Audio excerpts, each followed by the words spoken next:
In preparing for this podcast, we actually went through. Daniel keeps a very detailed journal, and he has for his whole life. It's actually great, but I mean, I could never do it. But basically, we looked up like every fight we've ever Yeah, I had. just went to my journal. Like I keep a journal on my computer using a program called Day One. And you just type in fight and just read all of the fights in there. We read through like all of them. Tell me what's a life? I've been feeling starstruck, seeing human love thrive in this really long dusk. Guess it's really all love, 7 billion of us, and I read the headlines. Tell me what's a life? It's potlucks of violence, corn shucked to conscience, hot sauce, blood diamonds. Everybody pitching in force red with silence. We already hit up that cold bread. Hi, I'm Michael. And I'm Obasi. So, my friend Michael and I have come into adulthood watching our world become more and more polarized. From political polarization to income inequality to how we even define what is real. It feels like we need some type of meta solution, regardless of the issue. Like, how do we come back together? How do we reconcile? What does it look like to make peace? And at the same time, the world hasn't literally fallen apart yet, so people must be making peace on some level. So that's where we want to start. We want to learn who's making peace and how we can apply that to the rest of our world. So join us as we try to find everyday peacemakers and learn what peacemaking means to them. Each episode, we'll learn one principle of peacemaking from our guest. These are featured as a growing tribute to our guests and their wisdom at principlesofpeacemaking.org. Today, we're going to hear from Dan and Tracey, a married couple who tell us about a fight they had before their wedding, the insecurities it brought up for both of them, and what it took for them to come back together. Which leads to this episode's principle of peacemaking. Identify the root of the pain and recommit.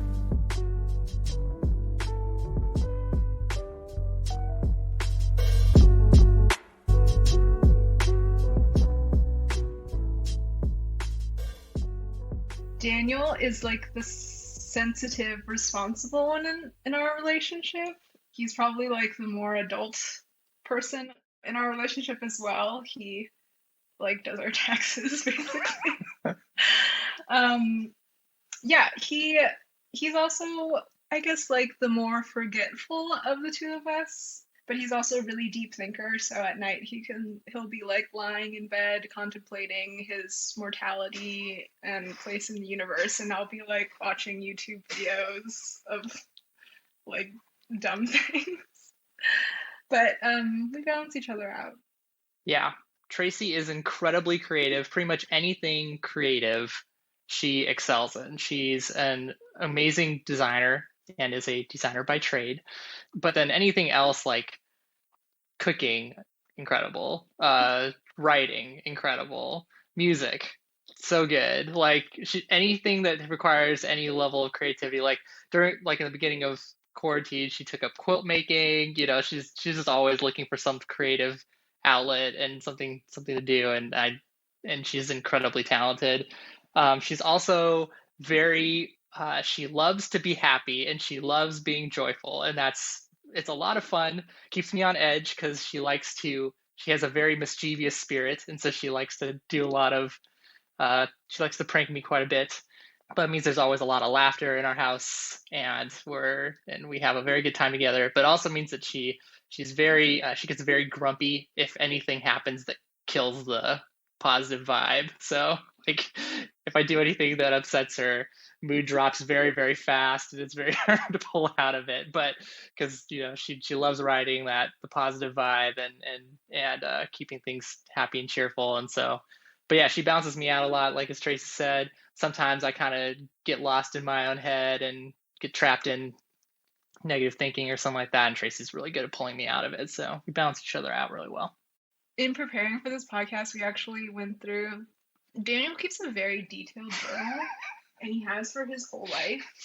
It's actually great, but I mean, I could never do it. But basically, we looked up like every fight we've ever had. Yeah, I just went to my journal. Like I keep a journal on my computer using a program called Day One. And you just type in fight and just read all of the fights in there. We read through like all of them. And we were like, what are we fighting about? And we kind of just found a big one we had back in 2017, and we thought it was a good example of practicing peacemaking. But yeah, it was really odd to read all of those Yeah, fights. they're very well documented. How does that make you feel about peace, Tracey? Reading Did I keep a record of wrongs? Yeah. I mean, it was kind of a really interesting exercise. I think it reminded me that, like, for us, peacemaking's not like a one and done kind of a thing. We're like constantly working at it, and even like with the same issues, even though if we've already addressed them, it's like a constant recommitment to doing it like every month or whatever, whenever we blow up. So it was good. It was good to like have that time to like think about it. Yeah. All right, you want to tell our fun fight story? Yeah, let's do it. I guess I can start. Since he started this one. Yeah, this one was on me. So the context, it was 2017. We gotten engaged in February of 2017. And this was like November. So we were kind of in the midst of wedding planning, figuring that stuff out. No, we got engaged in January. Never mind. The end of January. The end of January. It's basically February. So we were in the middle of wedding planning. At the same time, I was working full time and doing an evening grad program. And the job that I had, I wasn't enjoying a whole lot. I'd been at the company for several years, and I was feeling like that job had run its course. So we went to we grabbed lunch, and while we were having lunch, I just sort of casually started to bring up like, hey, I was thinking maybe wouldn't it be cool if or basically like I just started fantasizing about the possibility of maybe quitting my job a couple months before the wedding so that I could, focus on wedding planning, getting all that set up. And then after we have the wedding, I can be like scot-free and have a really nice, honeymoon period where I don't have to worry about a job. And wouldn't the timing of that be great? And during that time, I could be getting better at cooking. I've always wanted to get better at cooking. I could start working out again. I could be doing I could read some more books. And I just started kind of like trailing off in my own mind, getting super excited about this, fantasy of quitting my job, and totally was completely missing how Tracey was reading all of that. Yeah, I didn't react well to this plan. I heard it very differently. What I heard was like, hey, like now that we're getting married and I have your income to rely on, how about I quit my job and take a half a year vacation to do fun stuff like read books and work out and cook, and also meet your entire extended family with no job and no plan at our wedding. And I was so mad. It was bad. And I was like, oh, wouldn't that be nice? I'd like to take half a year off too. Like, why do you get to take half a year off? It was not good. We were at a restaurant at the time, and so we like held it in until we like talked in the car at home. But yeah, it was not good. So I was like, oh, Dan is telling me this plan that he's going to do. He's already made this decision. And one, I'm not on board. And two, I hate the plan. And I think it just came during this time where we were really stressed already, wedding planning, and Daniel's going to school and work at the same time. And we'd also just started like doing all the stuff you do to prep for marriage, like joining our finances, which was already really hard for me. Like the whole process of getting engaged, hitching my life to someone else's was already really difficult for me. I just think this Daniel's lovely pitch came at a time where I was just like, no, this is a horrible idea. Yeah. And so then you didn't react well to me. Yeah, the counter thing was like, I realized I'm not a complete dummy. I figured out pretty quickly, oh yeah, that tone was not the right tone to take. I totally approached that badly. But then on the other hand, I was also hurt by the fact that it sounded like, Tracey was accusing me of like being a gold digger, or that's how I read it. And I was just like, wait a minute, like I like, do you think that I'm trying to take advantage of you? Do you think that I'm like incapable of like that I'm just I'm just going to coast, that I'm a slacker, that I'm doing all this just because I'm like I want to take advantage of you in some way. So I guess I was hurt that she kind of, even though obviously I knew my tone was bad and all that, my presentation was bad, I was hurt that she kind of jumped to this negative conclusion about me rather than kind of interpreting it in a more in a better light based on the context of our relationship and what we've done before. So that bothered me, and so we had it out. We talked for hours, and I don't think like we ended on like a good note either. Yeah, it took a little while for us and suffice it to say, I did not quit my job. So I think we ended up compromising. Yeah. It ended up playing out that I found another job. And so I switched jobs right before the wedding. And I did that job for a year and then I took some time off. So but yeah, like that day, the fight I think took the whole day, and even at the end of it, we both weren't technically happy at the end. Yeah. So yeah. Tracey, was your frustration coming from a place of financial insecurity, or was it like not about the money and purely about the sort of person that you were kind of getting yourself locked into marrying?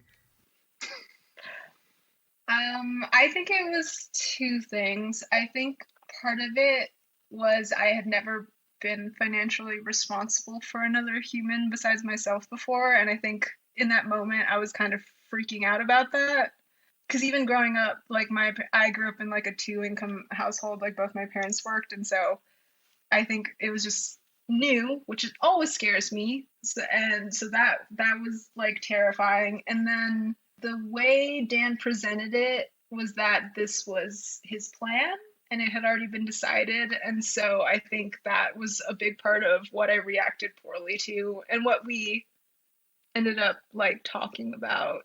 Like I eventually was able to understand like where he was coming from, because I mean, I was in a relationship with him. I knew how hard of a time he was having. But like the tone of the pitch definitely helped.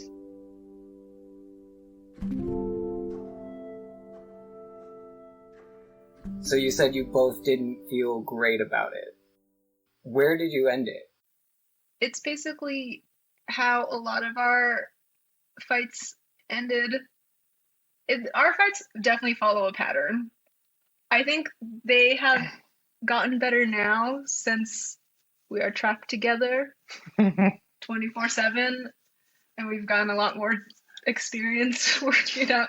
But at the time in our relationship from then, the fights followed a very specific pattern. We fight, Daniel gets over it within like 10 minutes, and I take the rest of the day to just mull over and savor the horrible feelings that I had during the fight.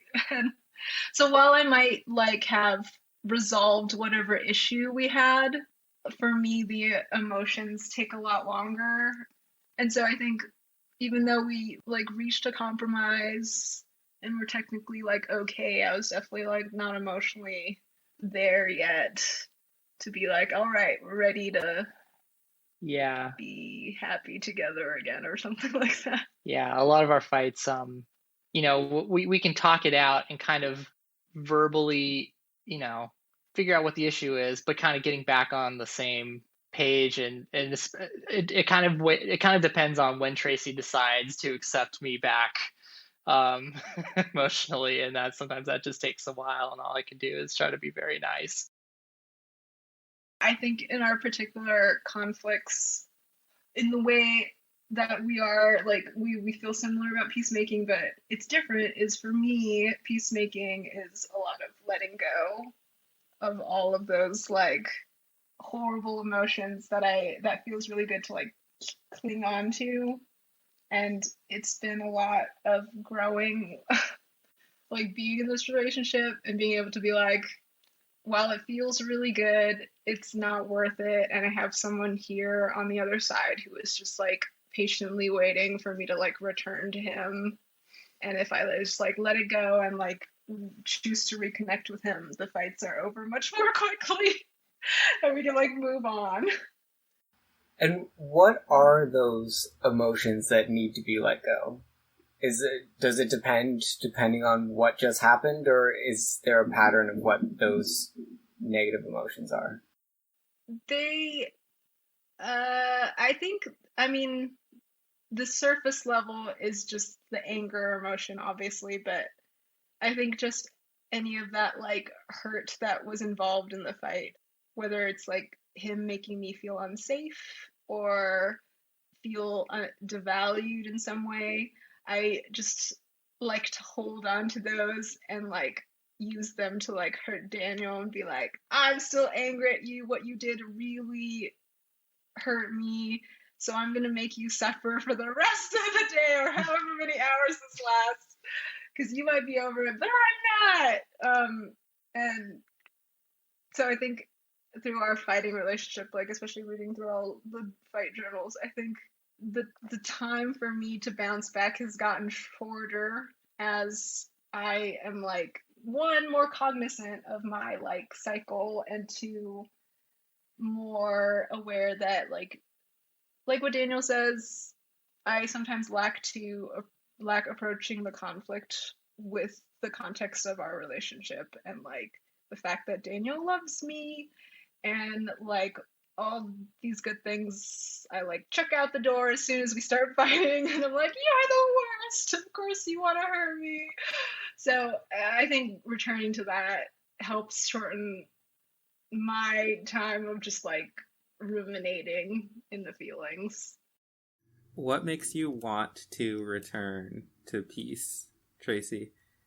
Because the way that I think of like peace and forgiveness is that they produce in you like a positive feeling, like they make you feel safer, they make you feel better. But the way what you've been describing is that there's a kind of like maybe like a perverse joy in like being in conflict.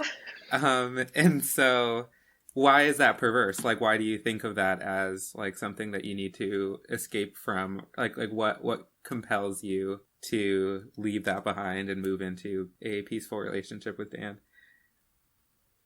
I think ultimately the red subsides and it's basically this one moment. This one moment happens where I suddenly see Daniel and how sad he is, and it just like breaks my heart. And then I'm suddenly like, oh my god, I wish I was so sorry. Like it brings me back. I'm like, of course I want to make peace with Daniel. If the other party makes you feel really bad, peacemaking is suddenly very easy and appealing. I'm like, oh my gosh, yes, what have I been doing? Like, I'm so sorry. Let's absolutely resolve this. Well, I think that's super interesting because I think that it reminds me of the civil rights movement and the like walking across the bridge in Selma where the police came and like beat the ball, and how that was like a huge like victory or like a pivotal moment for the civil rights movement, because everybody who was watching on TV was able to see like the police beating these black people and they like felt bad. And like the idea that making people feel bad is an appropriate strategy for peacemaking, I think is like definitely true. I mean, I think it's also really interesting. Like, I really appreciate you bringing up how complex peace is, because it can feel good to not be at peace. And there is like an element of sacrifice that's involved in peace. Like, it's not like either everybody's sad or everybody's in peace, but that like a lot of times some people are happy and some people are sad, and that's the problem. And coming to peace, it involves the like person who's in a position of power relinquishing some of that power. And then at the end of the day, I think both people end up being like better for it, but it takes like a momentary at least sacrifice. And I think that that's a really cool thing to bring up, because I think it's important that we remember that it's not so easy. It sounds to me, and you can correct me if I'm wrong, but it sounds like that feeling bad of looking at Dan and seeing him sad is empathizing. I mean, it's feeling love for him, and it hurts when there isn't peace and you feel love for someone who's in a state of non-peace. Yeah. But it sounds like it's also, there's love under it. Oh yeah, for sure. Yeah. Daniel cries and my heart breaks. No, your point, Ovasi, about power is really interesting.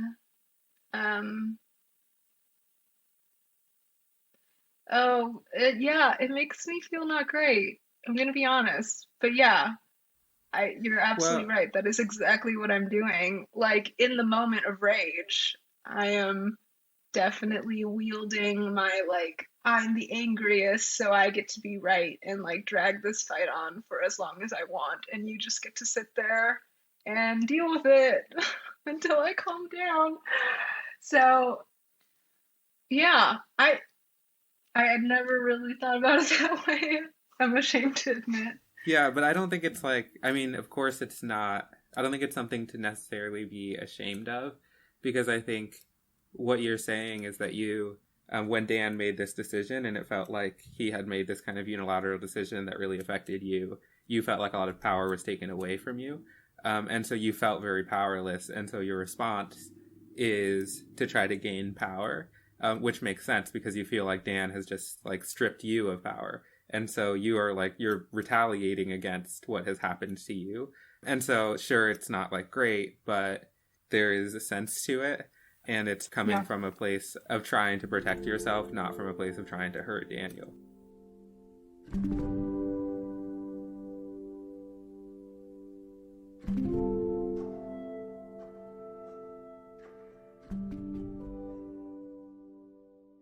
You know, I feel all of the heated emotions very strongly as well. And I think the thing that I often feel resentment about or struggle with is like, why can't I just like shut down and wait for Tracey to talk to me? You know, like there's a part of me that kind of that resents that. And then she also tapped into my fear of my own inadequacy. I think that I've always been particularly sensitive to people that suggest or do actions that suggest that maybe I'm not capable of taking care of myself or capable of handling something or capable of dealing with a situation. And then on Tracey's end, you know, of course, like I put a lot of fear in her because she really values and really needs a sense of safety.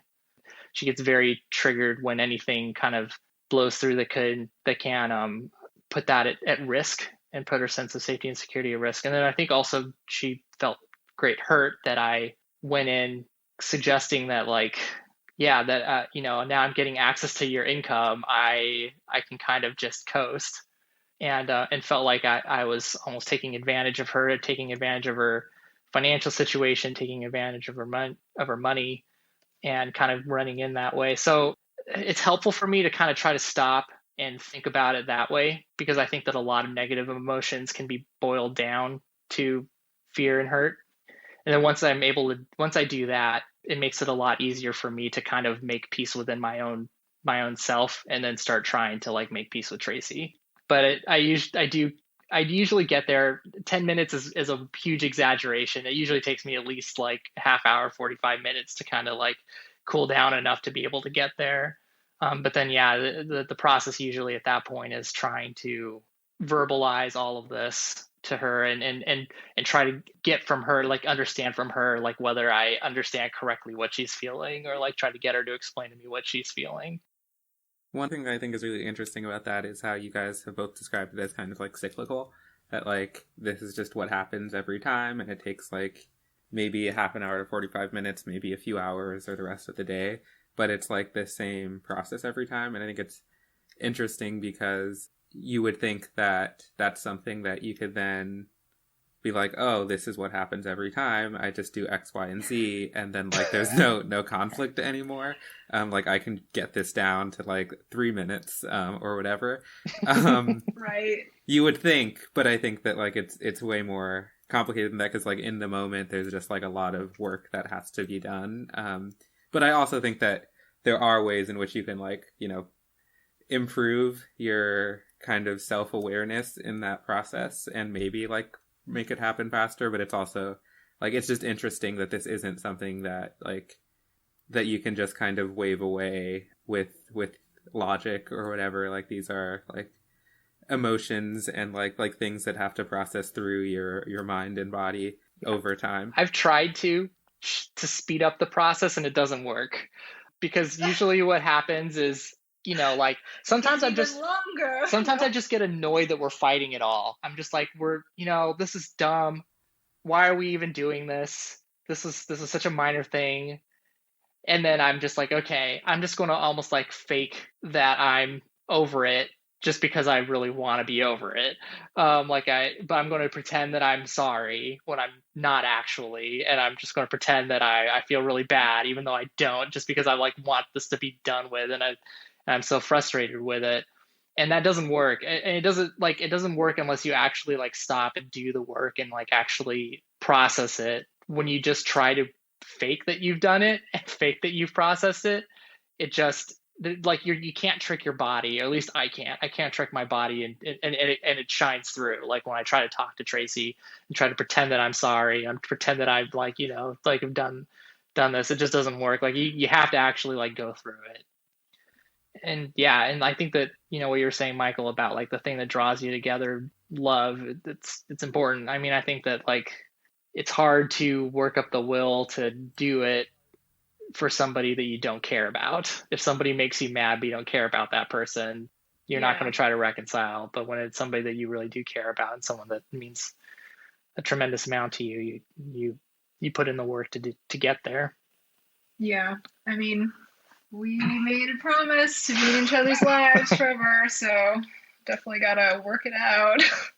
Yeah, I would say I would love to be able to like optimize our process of fighting. And I think we have in like little ways where I'm able to like stop and be like, all right, this one fight is not worth it. I'm going to move on. We're gonna like move on with that. That works for small fights. For the bigger ones, I wish we could take those learnings. But yeah, our old familiars. Have you tried like a timer where you're like, my gosh, we have 1 minute and 29 seconds left to get through the process phase? We're gonna time box this fight. We've got this X amount of time. We have not. Maybe we should. We got a lot of time. But yeah. And it sounds like there's this like resolution that has to happen on kind of two different levels. And one's the rational level where like you can talk through it, but you still don't feel great about it on the emotional level. Or the rational level is like, this is a small thing, or this should be done by now, or I could even fake it because I know what the formula is, or like I know what's happening in my mind. But then there's that other level of, but I still feel it. I still feel the unsafe or the hurt or the anger. And that needs to integrate with the rational before we actually move on. Yeah, I think the compromise, as far as like taking care of my fears of safety while also getting Dan out of his horrible work situation, was ultimately how we resolved it rationally. But it definitely was me being able to see, this just sounds like so cliche, but seeing Dan's side, like where he was coming from. While I don't think emotionally I ended that day very well, I think by the next day we had moved on and moved ahead, I think. Is that right? Yeah, but it was a scar. Like it definitely like tainted some. I felt like it was very difficult to have conversations about, or not very difficult, but it was more difficult to have conversations about money and finances for a while after that, because I think that there was a little bit of a seed of mistrust there. You know what? You're right. I think it was just stressful until we finally did it. Yeah, so I think that, which is horrible because I was like 6 months. Yeah, and so I mean, I think for me it was just like I had a lot of regret about that. Like obviously I want Tracey to trust me, and sometimes I feel hurt that like why doesn't she already trust me? But I totally get that for her, safety and security are very important to her, and that trust is something that just has to be earned very carefully, and so yeah, that's how I ended up. I think we were able to patch up that fight. We were able to have a conversation. We were able to reconcile. It took a long time, but we did it. But like it definitely left scars that took a long time to heal. That's true. Yeah, I think it's possible like that we didn't go far enough in that conversation. I mean, I think that there are also just things that I think they're fights that just recur in our relationship in general, just because like they're things that we're just, both of us are easily triggered by. I'm easily triggered by things that make me seem like I'm incompetent, especially because I'm so forgetful and I'm so spacey. I'm constantly doing things that, cause people to doubt whether I actually know what I'm doing, which is totally understandable. But then when someone asks me point blank, I'm really triggered by it and I get really frustrated. And I think Tracey's really triggered by things that make her feel unsafe. Like recently we went on a hike and we got slightly off we got a little lost. Very lost. We were scrambling up a mountain. Yeah, we got a little lost. And it's the sort of thing that for me, it's just like, oh, this is like an adventure. But for Tracey, it's very, very, very hard. It was really embarrassing. I was like freaking out. So I think just because, both of us have these things, then it's very hard. Like it requires a lot of work inside ourselves to get to the point where we're not triggered by those things anymore. And until we like get to that point where both of us are like totally self-aware and secure and have all those things, like we're going to keep triggering those insecurities and fears in each other. And I don't know if there's a way around that. Yeah, Tracey's most recent meltdown was hiking. And my most recent meltdown was when I emptied the dishwasher because everything in it looked clean, but it wasn't. And I emptied the entire dishwasher, and then said like that was all dirty, and then that called into question my intelligence and competence. I had a full scale meltdown on that one. Stormed upstairs, So yeah, happens to both of us. I think that's so fascinating. The idea that what this fight was about you feeling insecure about your like competence or perceived competence, and Tracey feeling insecure about safety. And like that's not you quitting. It's not directly about you quitting your job or about like Tracey's family and the wedding and stuff. And I wonder like what that says about peacemaking and about the breaking of peace. Because like the reason peace was broken was not because of some like conflict between you two, but more because both of you like reacted against or felt like you were being challenged on this thing that makes you feel unsafe or makes you feel like you need to like react. You need to retaliate. I think that that's a really interesting like way of framing interpersonal peacemaking. Yeah. Oh yeah, for sure. Yeah, that fight was a huge one, but like you said, it was very interesting because I don't think we necessarily wronged one another, as opposed to just both of us reacting very poorly to a situation, for sure. In the moment, in our large fights, they're obviously horrible and unpleasant. I'm always very grateful we've at least had them, because I feel like all of our conflicts are basically just really great opportunities for us to talk about our deep, dark, secret fears. And I feel like those always help us understand one another and learn how to live life together better. So while it kind of put our relationship on sort of like tenuous ground for a period of time, I think ultimately has made our relationship at least more transparent. And that could be interpreted as better in the long run. That actually makes me, while you were both describing that, I was thinking of the phrase "no justice, no peace." This, there is a world where you could have this conflict come up and you don't work through it, you don't fight about it, you don't express your anger, and then it's all boiling under the surface, and who knows whether that would get resolved. But you go through these moments of conflict that are not pleasant at all, but you're saying this is they're important to get back to the relationship. Yeah, absolutely. That's true.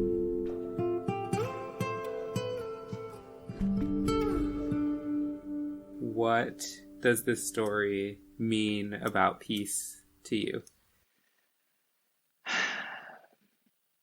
I mean, I think for me, kind of going back, we talked in very specifically about the context of our relationship, and I kind of shared about how I tend to think through the lens of fear and hurt.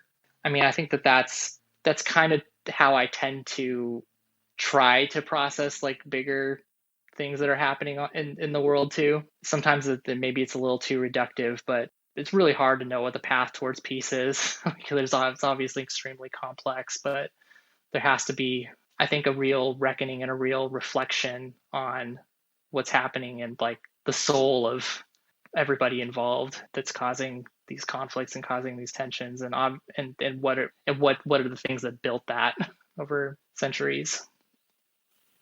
Yeah, I think what I iterated in the beginning is my main takeaway from this exercise, and is reflective of how I think of peace. It is definitely that cyclical, never-ending recommitment to keep doing the same thing over and over in different ways. And I definitely see that reflected throughout history, and especially the time we're going in now and what happened during the Civil Rights era. It's just you feel like you keep doing the same thing over and over again, but you are moving forward, and that is the path forward, is to keep repairing that relationship, keep working on it. And I guess thinking about it seems really daunting, but that's what's required if you're going to live together. Well, thank you. Thank you for having us. Yeah, first time on a podcast. That's pretty exciting. I listen to so many of these things, and now I'm actually on one. Wild. Tell me what's a life? I've been feeling starstruck, seeing human love thrive in this really long dusk. Guess it's really all love, 7 billion of us. Then I read the headlines. Tell me what's a life? It's potlucks of violence, corn shuck the conscience, hot sauce, blood diamonds. Everybody pitching in forks red with silence. We already ate up that cornbread of kindness. Or it's something in between. We got stories in our stories, knowing stories what it seems. As we stumble, as we fall, we watch each other and we scream. If our weakness is our glory, it's more glory to be seen. This has been the Peacemakers podcast, produced and hosted by me, Obasi Shah, and my co-host, Michael O'Brien. The intro and outro song, What's a Life, is by me and produced by Eerie Skies. The interludes are produced by Gabe Gladstein of the pop duo Running On Everything. If you liked this episode and want to reflect more, come visit our website at principlesofpeacemaking.org, where you can find more of our content and information on how to support us. Our guests today were Dan Clodfelcher and Tracey Ige. Thanks, Dan and Tracey. And thank you for listening. Now go and make peace.